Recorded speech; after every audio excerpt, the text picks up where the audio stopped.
Entonces, como había estado empezando, entonces ahí me fui a esa literatura sobre la escucha, sobre historia de la escucha. Y dije, no, pues yo tengo que, entonces, en realidad fue esa primera cita de Humboldt que leí, la que me cambió todo el panorama. Y yo leí eso y yo me paralicé. Porque además Humboldt es muy sonoro. No, tiene una sensibilidad sensorial asombrosa, ¿sí? Y entonces ahí yo leí esa cita y me fui a leer los otros viajeros que viajaron por el Magdalena y empecé a encontrar citas y citas y citas de a qué sonaban los bogas inicialmente, pero también a qué sonaba el río y a qué sonaba tantas otras cosas.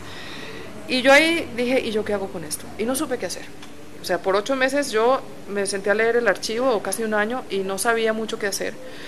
Y después, a través de estos libros, entonces empecé a organizar ese material. Entonces ahí dije, pues tiene que haber otros materiales, y me quedé en el siglo XIX. El libro no sale del siglo XIX, el libro, lo de los años 40 quedó, tengo un archivo enorme con todo investigado, pero o sea, no lo usé para nada. Entonces el libro se constituye en cómo aparece el oído, las formas de escucha, a través de una forma de inscripción y de grabación que fue la letra. Entonces, me obligó a teorizar la letra no solo como escritura, sino también como inscripción tecnológica, ¿sí?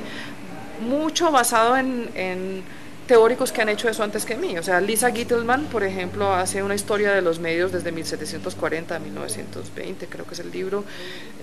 Jonathan Stern con su libro El pasado audible.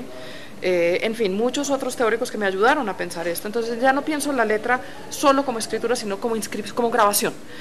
Así como esta grabadora que están utilizando aquí tiene sus propiedades que permite ciertas cosas y no permiten otras, la inscripción de la letra también permite ciertas cosas y no permiten otras. Entonces era como utilizar esa creatividad de la inscripción a través de la letra. Y el libro acaba teniendo una serie de capítulos.